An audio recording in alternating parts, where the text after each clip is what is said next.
que esta referência de Apocalipse não dentro de uma pauta escatológica, mas dentro de uma pauta um pouco mais adequada, no que se configura o conceito de arrependimento, de castigo, de perdão, de justiça e de graça diante de Deus. Apocalipse capítulo 3,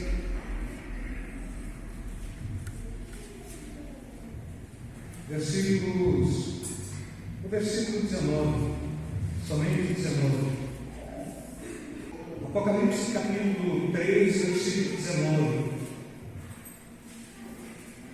Todos acharam? Diz assim a palavra do Senhor: eu repreendo e castigo a todos quanto amo. Ser, pois, zeloso e arrepende-te. Amém? A fé cristã é pautada dentro da consciência de que esta fé, ela é uma fé que é revelada pela palavra de Deus,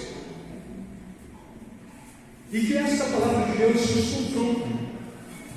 Então, quando falamos, olha, somos crentes, somos cristãos de verdade, se de fato a gente compreende a fé como sendo aquele substrato da nossa consciência cristã e da nossa proposta contínua de adoração, tudo quanto nós devemos compreender dentro dessa fé, é que, sobretudo, essa fé nos traz uma mensagem de arrependimento dos pecados. E todas as vezes que esta palavra nos traz a consciência de que precisamos de perdão, precisamos compreender as nossas tragédias, compreender que quando se fala de arrependimento e perdão, arrependimento está me levando para um caminho totalmente oposto do que eu estava caminhando, e isso então nos traz a consciência do perdão, ou seja, estou caminhando. A palavra martiologia, doutrina do pecado, nos leva justamente para isso. Estou caminhando. E este meu caminho é um caminho que está me conduzindo para alguma coisa que traz em mim mesmo a consciência do que é certo e do que é errado. Mas quando sou confrontado pela palavra de Deus, pelo próprio Espírito Santo, então eu deixo de caminhar por esse caminho, eu volto para trás e pego um outro caminho novo, para que eu possa caminhar por ele. Então, arrependimento é justamente isso, é mudança de caminho, mudança de atitude. E quando a gente traz esse conceito de arrependimento do perdão, então compreendo, irmãos, arrependimento sem perdão é remorso. Perdão sem arrependimento também é uma forma de querer tapear alguma coisa. O verdadeiro cristão, ele deve compreender que a graça de Deus alcança o homem mais pecador e o regenera. Então, quem somos nós? Aqueles que estavam subjugados pelo pecado, mas foram tomados por Deus, por seu amor, por sua graça, que foram regenerados. E essa regeneração aqui é uma condição de disposição contínua na presença de Deus, que tem duas etapas bem distintas. Ou seja, eu fui redimido por Deus para ser uma nova criatura. Isso é perdão dos pecados, para que eu possa alcançar o reino de Deus e viver uma vida dinâmica nesse reino. Mas também, quando estamos falando de arrependimento, somos levados para o segundo aspecto. Primeiro, é de que eu fui alcançado por Deus para a salvação, e em segundo lugar, que eu devo ser alcançado por Deus para o bem relacionar dentro da casa ou dentro do povo de Deus. Então, falar de perdão primeiro é falar que o homem tem que ter uma pauta de arrependimento para que o perdão de Deus possa alcançar e possa trazer uma transformação total de vida. Quando se fala de uma fé cristã que não tem perdão, essa fé tem problema. Quando se fala de uma fé cristã que não busca o arrependimento do homem para ter uma postura diante de Deus, também essa fé tem problema. Estamos vivendo um tempo em que barateamos o perdão, em que não falamos mais da necessidade de sermos uma nova criatura em Cristo Jesus, e que não remonta em nós aquilo que, do ponto de vista bíblico, são frutos de uma alma arrependida, mas trazemos em nós uma mensagem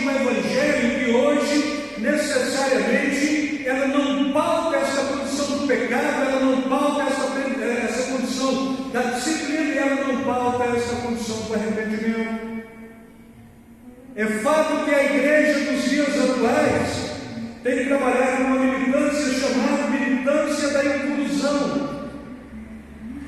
Porque dentro de uma igreja viável e moderna, contemporânea, todos têm a sua vez e todos podem encontrar aquilo que de alguma forma, se a ideologia atende às suas necessidades, como ideologia também. Então, olha, se chega aqui, a gente não vai cobrar de você nenhuma mudança de atitude e nenhuma mudança de comportamento, porque não tem disciplina. Bom, isso é bíblico? Não, não é. E quando a gente compreende a palavra de Deus como palavra de Deus, essa palavra de Deus, ela me confronta, ela me desnuda, ela tira o meu senso de caminho e de justiça própria e me leva para outra proposta totalmente diferente. Ou seja, quando a fé cristã não desnuda o homem e não mostra que ele precisa de arrependimento e não traz disciplina para que ele mude e para que ele possa se relacionar bem, então essa fé cristã não é legítima. E parece que hoje é bem-aventurado a igreja que não cobra e nem confronta o homem para ter uma mudança de atitude.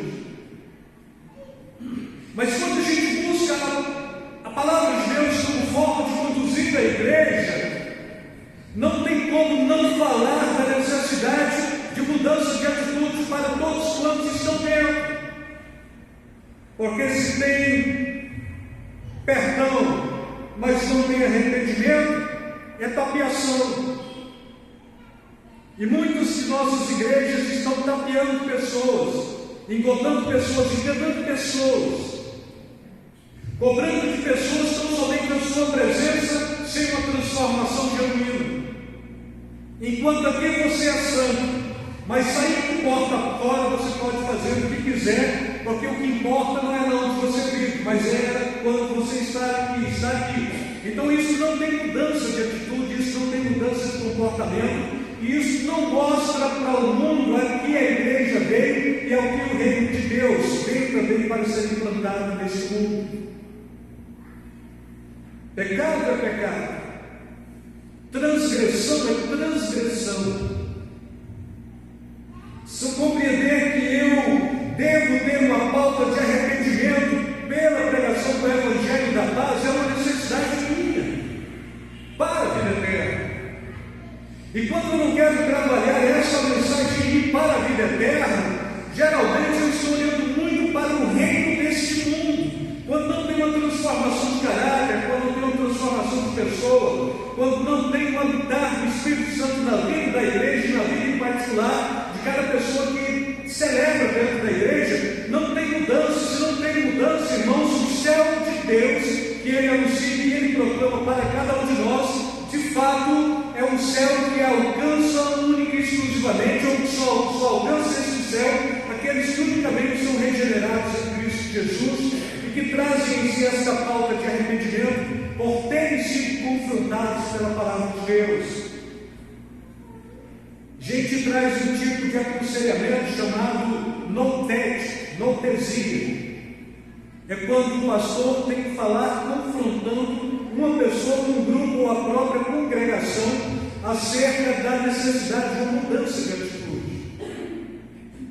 É quando se precisa subir no púlpito e falar que pecado é pecado e mostrar que a necessidade de perdão é alguma coisa que tem que gerar em nós pelo confronto da palavra e que quando gera, então, cria toda essa possibilidade de graça de Deus e possibilidade de transformação genuína.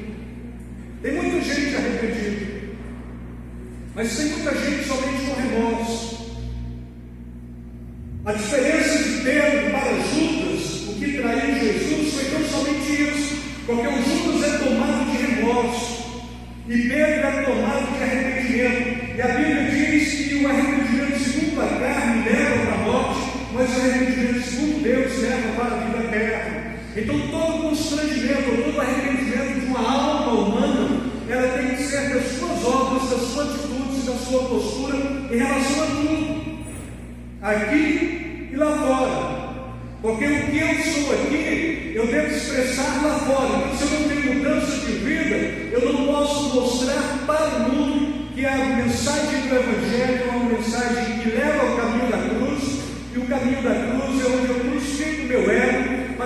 celebrar e adorar o nome santo do Senhor.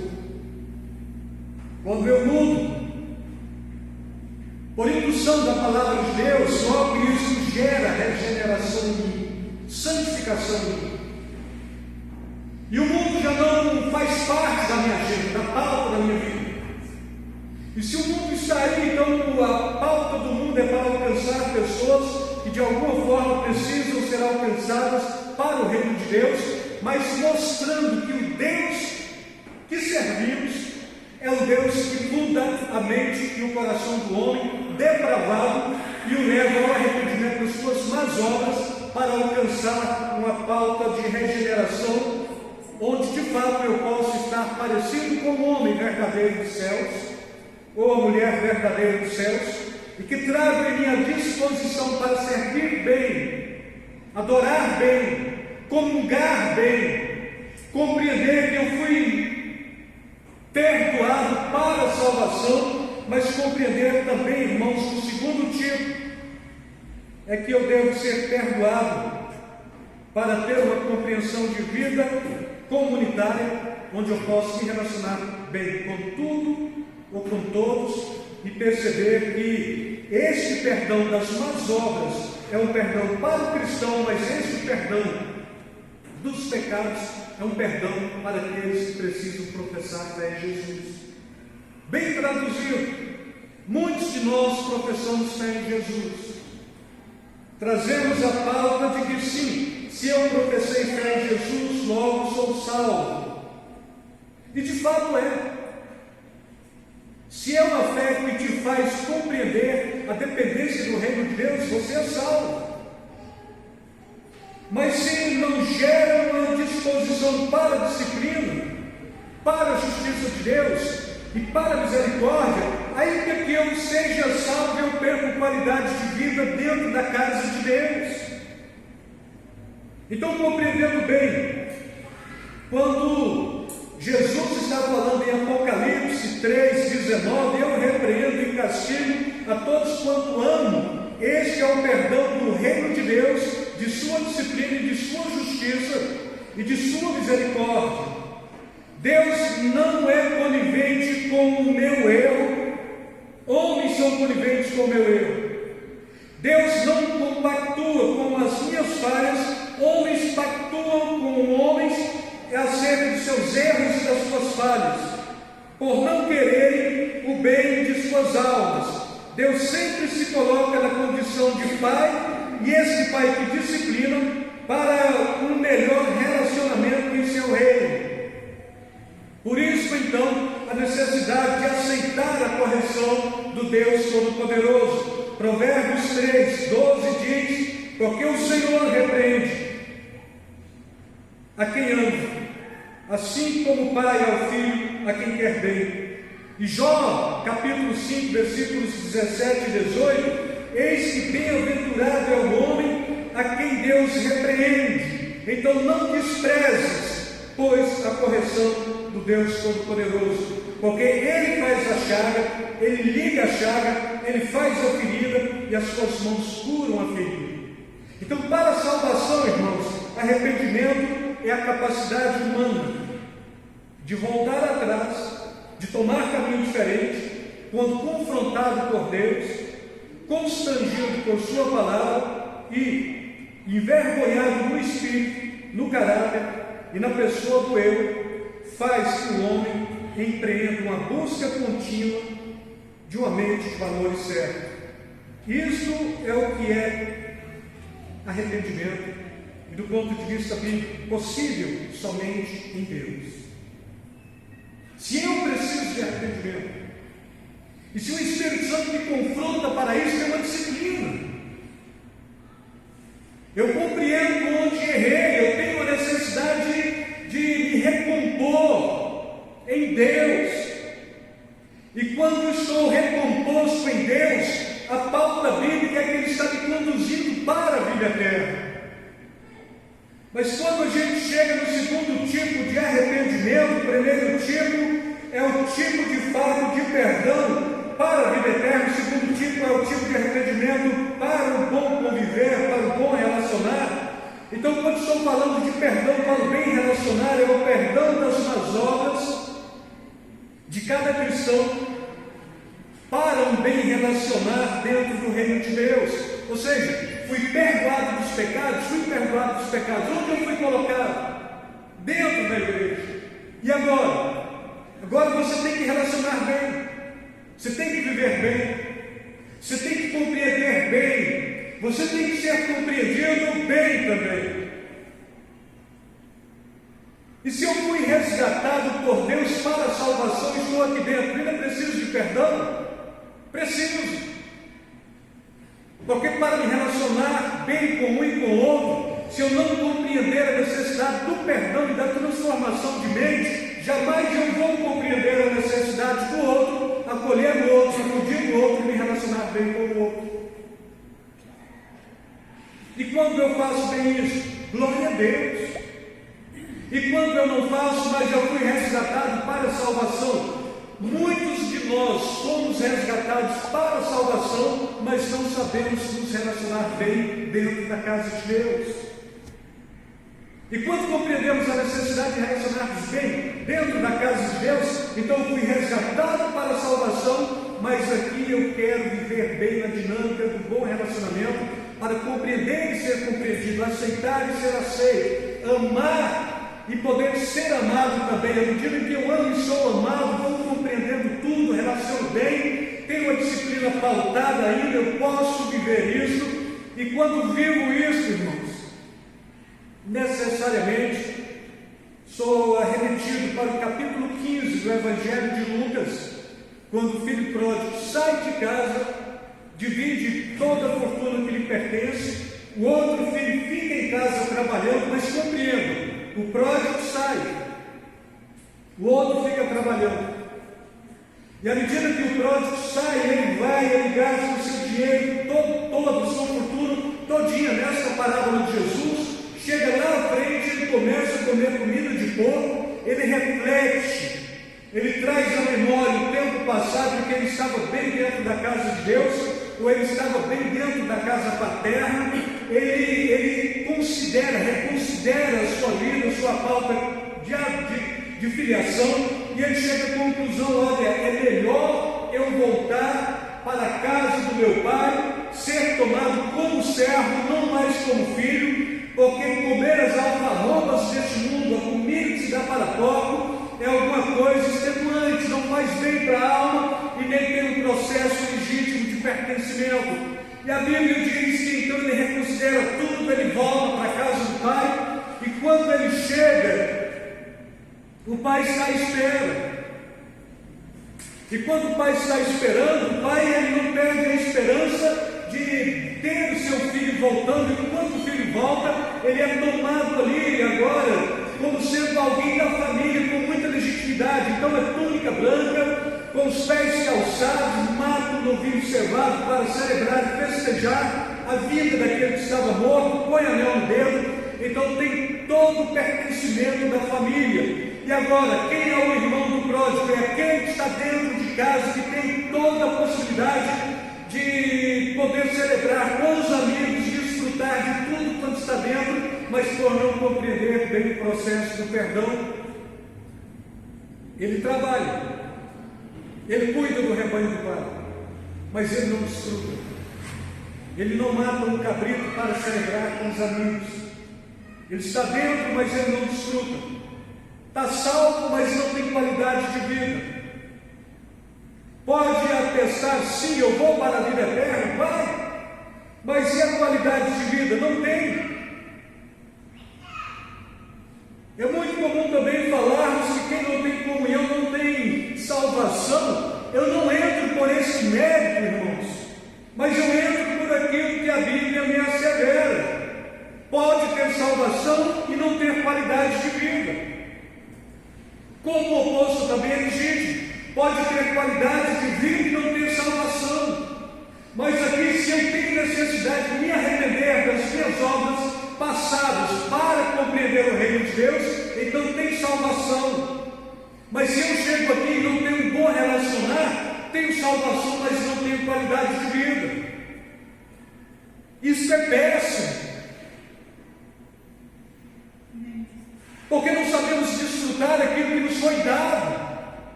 porque estava perdido, foi achado, estava morto, reviveu.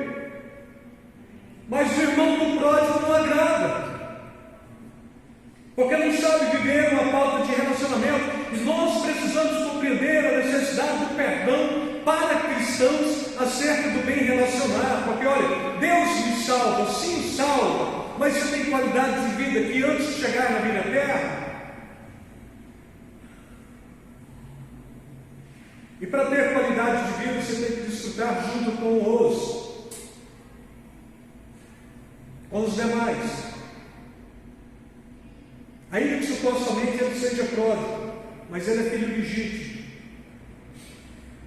Ainda que supostamente ele seja carnal, mas o pai olha para ele com amor e chama de volta e dá toda a garantia de filho, de pertencimento.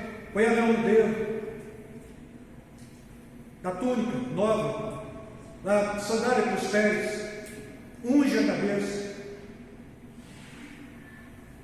faz os criados trazer comida, banquetear, sem disciplina.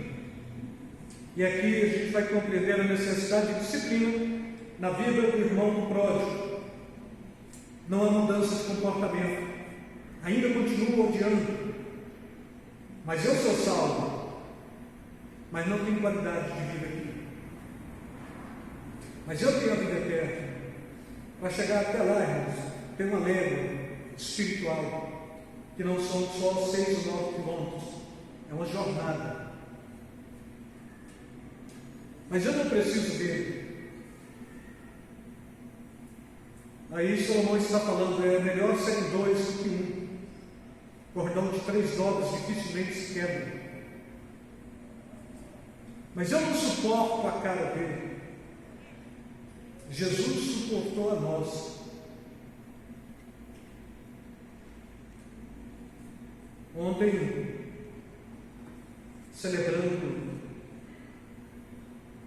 o casamento da nossa sobrinha, enquanto falava, um bando de gente perdida.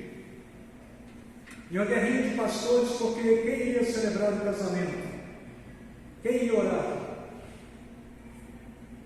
Conflito entre pastores e o mundão lá perdido, dentro do ambiente que nós estávamos. E de repente, um rapaz que estava ali começou a chorar. Qual era a condição daquele rapaz? Afeminado, homossexual, visível. E ao término da celebração, ele chegou chorando em mim,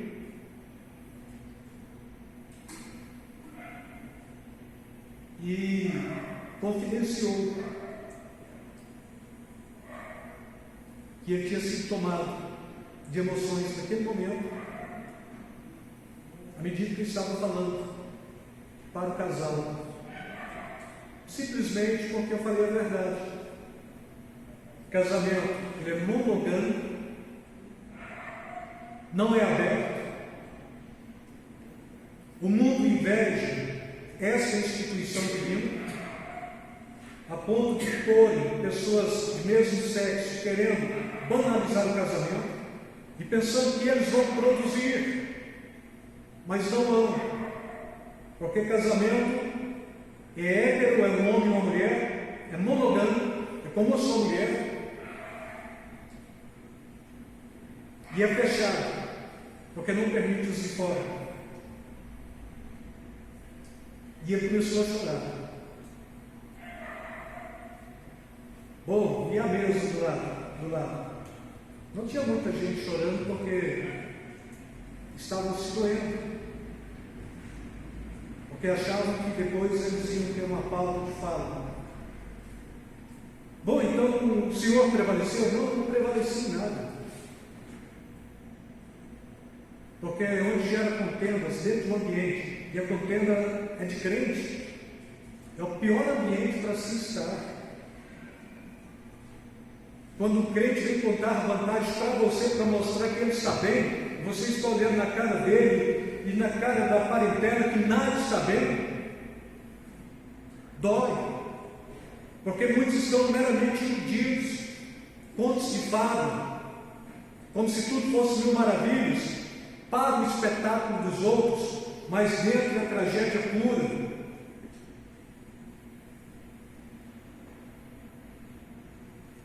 Ponto de alguém compreender, porra, ele não é pastor, por que ele está trazendo cerveja?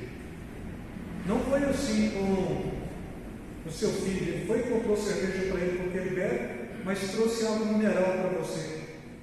Eu não sei, talvez ele tenha liberdade para beber. É um ambiente em que a divisão está dentro do corpo de Cristo, no ambiente daquele que seria evangelista. E muitos de nós também não estamos dentro de casa, o ambiente é totalmente propício para a evangelização, quando se há unidade, quando se há vínculos, quando se há arrependimento de más obras dentro do corpo de Cristo, para um bom viver, um bom relacionar, a gente desprega o Evangelho, porque o mundo olha e vê divisão e contendas no nosso meio. É triste quando não há mudança de comportamento, não há qualidade na vida do adorador. Você adora, mudou? Não, você não está adorando, não tem qualidade. Então eu vou para o inferno, não estou jogando para o céu e o inferno, é qualidade de vida. Vai para o céu, mas não vai desfrutar com qualidade do reino de Deus e da comunhão do povo de Deus na face da terra. A disciplina gera arrependimento das suas obras, para que, estando no reino, possa desfrutar da totalidade do reino, e não somente partes do reino, mas de todo o reino, sem arrependimento das suas obras, serviço sem qualidade no reino. Então, eu estou arrependendo para a salvação, glória a Deus, glória a ser crente. Está arrependido das más obras para o bom viver, para a integralidade do reino de Deus, porque outro tempo eu falei para vocês, a missão da igreja é pregar o Evangelho todo para o homem todo, para todos os homens. Então, o Evangelho todo para o homem todo, para todos os homens. E quando é que eu posso pregar para todos os homens? Quando o homem todo estiver convertido dentro da casa. É comunhão, é adoração. E fechando essa mensagem, Lucas capítulo 15, versículos 11, a parte 11 até 32, eu quero ler para vocês. E saindo o pai, que estava com ele, insistia com o irmão do pródigo. Mas, respondendo ele, disse ao pai: eis que te sirvo há tantos anos, sem nunca transgredir o seu mandamento, e nunca me destes um cabrito para alegrar-me com os meus amigos. Vindo, porém, este teu filho, que desperdiçou os teus bens com as meretrizes, mataste-lhes o bezerro cevado. E o pai lhe disse: filho, tu sempre estás comigo, e todas as minhas coisas são tuas. Mas era justo alegrarmos e folgarmos, porque esse teu irmão estava morto e reviveu, tinha se perdido e achou-se. Quem tinha boas obras, o pródigo ou o filho que voltou para casa? Amém? Quem vocês já acham que era que estava em casa? Quem vocês acham que era o pródigo que voltou para casa? Quem vocês imaginavam? É sempre assim, né? Irmãos, o que volta arrependido. Ele quer ser restituído, ele quer correr atrás do prejuízo. O outro não tinha por que ele arrepender, não tinha por que querer algo diferente, estava bem. Estou na casa, cuido do rebanho, cuido de tudo, mas não tem comunhão. Devemos nos arrepender de nossas obras cristãs. Não é das nossas obras que nos trouxe para o Evangelho.